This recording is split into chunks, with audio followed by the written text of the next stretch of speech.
have to understand is, as we've said in other videos, for the last 250 years, you've had English-speaking, liberal, democratic societies, i.e. the British Empire with Pax Britannica, followed by America, which is basically an empire, with Pax Americana. And in that time, you've had free trade, you've had capitalism, you've had relatively limited government, you've had democracy, you've had all these kind of things. The whole concept of like international law, these are concepts which you don't really see. These concepts didn't come out of Asia, they didn't come out of Africa, they didn't come out of Latin America, they didn't even come out of most places in Europe. These are very much kind of like Anglo-Saxon kind of like mindsets in terms of these are universal laws, universal human rights. The United Nations was set up in America. You had Bretton Woods, you have the World Bank, you had the IMF, etc., etc. All of them set up in America in post-World War II. That's because America was the hegemon at that time. It was the world power, it was the superpower at that time. It was unrivaled, but obviously all the other countries in the world have been completely devastated by World War II, whereas America was relatively safe. What we have to understand is this: America, because of its geographic position in the world, on one side of the ocean, it's 3,000 miles to Europe. On the other side, it's 3,000 miles, or probably more than that, to Asia. And north and south, north, you got Canada, which has a tenth of the population of the US and is mainly like frozen. Most of the Canadian population live within, I think, like 100 miles or so of the US border. And then to the south, you've just got Mexico, which obviously it's got corruption, it's got disorganization. Their military can't even like control their own like drug lords and stuff. And obviously the Caribbean, again, like not enough force. America is actually, strategically speaking, one of the safest countries on earth. Like it can't really be touched by many other countries. That allows it to, like, if it wants to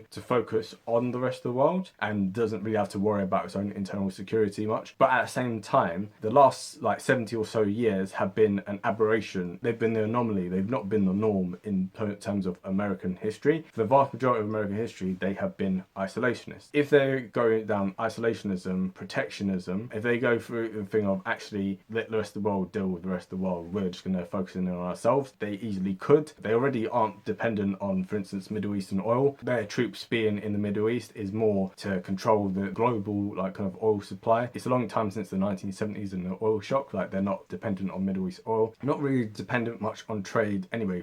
I'm going to have on stats on the screen here, hopefully, if I remember, the stats showing what percentage of that trade makes up like the US economy, and it's relatively tiny in the grand scheme of things. Like if America didn't trade with the rest of the world, it'd still be fine because you still got an internal market of well over 300 million people. America is strong, it's got nearly all the resources, it's got like every climate, like it's powerful, right? Militarily speaking, who's going to invade America? Almost no one. And then even if you did invade them, never mind the fact they've got the biggest army that's ever existed, they've also got a heavily armed population, which we discussed last time. 300 million guns held by about 100 million gun owners. Good luck trying to invade that country, yeah? Like when they've got military grade weapons. With this civil war scenario, we have to think of this almost as America imploding in and of itself, yeah? It doesn't mean that America is going to completely collapse. People aren't going to invade it. People, like the whole place isn't going to fall in on itself. But it's a thing of psychologically, they will look more inwards. That's what this video is going to be looking at. It's going to be looking at what would happen in the vacuum of a post-Pax Americana, a post-world in which America is the top dog and America sets the rules of what is deemed as like universal, what is deemed as like international norms, what is deemed as all these things. Yeah, that's what we're going to look into in this video. Throughout most of human history, the norm has been, of course, that powerful countries invade their weaker neighbors and impose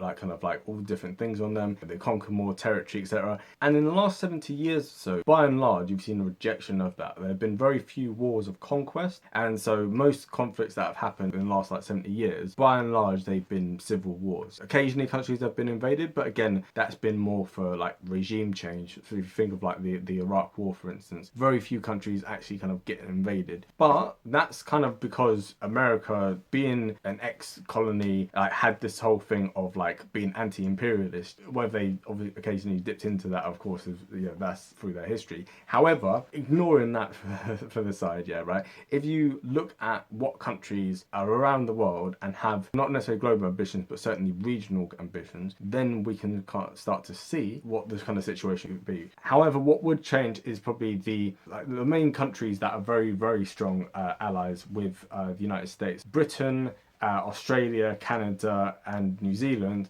the so-called CANZUK countries, they most likely, out of a fear of like being completely lost to the world, would really like tie themselves very, very closely together. We already have like the Five Eyes program, which is basically like Britain, Canada, America, Australia, New Zealand. All five of them share military intelligence with one another, and so you'd likely see a continuation of that. You probably see maybe NATO survive, but maybe a lot of the countries on the continent of Europe probably wouldn't. Some of them would. I think some of the countries in Eastern Europe definitely definitely are very pro-NATO. But I think that countries such as France and Germany, and many other places in Western Europe, they are much more inclined to support a European army because they want a closer like European Union, and they'd be much more focused on it being like a kind of defensive kind of thing rather than looking at it as, yeah, let's be part of NATO still. I think if America kind of collapsed in on itself, then I think that they would use that as a kind of opportunity to exit NATO, which realistically speaking, the amount that they contribute to it over the last 30 years has been pretty negligible. Most of them haven't even met the 2% like kind of like target, the 2% of their GDP being spent on military. Yeah, most of them haven't even met that target. So that's the kind of way of saying, yeah, we don't really care about you, to be honest. So if that happens, then I think that a lot of other countries will kind of like peel away from NATO, but I think that it would expand in certain ways because the other English-speaking kind of the other countries in the Anglosphere, they would kind of like more tightly kind of club together. And then finally, I think that France has already taken a more active role in the Middle East and in North Africa. And I think that more likely than not, I think France it had to flex its muscles a bit more, and like they would probably be the main kind of like Western force to get involved. Britain and America, because of the legacy of the Iraq War, have kind of been, they've been very hesitant to get involved in the Middle East. But I think France, as we can see, has been taking a very active role in many of these places. And I think that France would kind of, France, which has obviously always been hostile as like kind of to the kind of to what they see as like the Anglo-Saxons, and like their dominance. So France would very much want to exert more of its dominance over that region. So I think that kind of covers most of the geopolitical situation around the world. Obviously there'll be some nuances. Obviously not every country that I've mentioned would immediately enact like this, but I think that generally speaking, their policy goals, the strategic goals are as such, and therefore if they were to act on them, being stronger countries dealing with weaker countries, it's like the old thing of the strong do as they will and the weak suffer as they must. This has been what international policy has always been. With America, at least there'd be a pretense of this kind of, we're spreading freedom and democracy, people, man, like just, like peace and love, man, all that kind of stuff, right, all that propaganda. But at the same time, it at least allowed for those sort of things. The current time we're living in now has actually been the most peaceful in all of human history. Doesn't feel like it, but it actually is. Trust me on this, right? The data bears this out. But all of that could very quickly change, and we go back to a thing of, Russia and China and all these other countries, they don't even pretend to be spreading freedom and democracy. It's just naked like aggression, naked kind of like dominance, and like just a show of force and stuff, right? Not to disparage these countries at all, but it's just a thing of like realistically they have no fluffy illusions about this kind of like utopian kind of internationalist kind of like thing. They are very much nationalists, and they very much focus on what's in their national interest.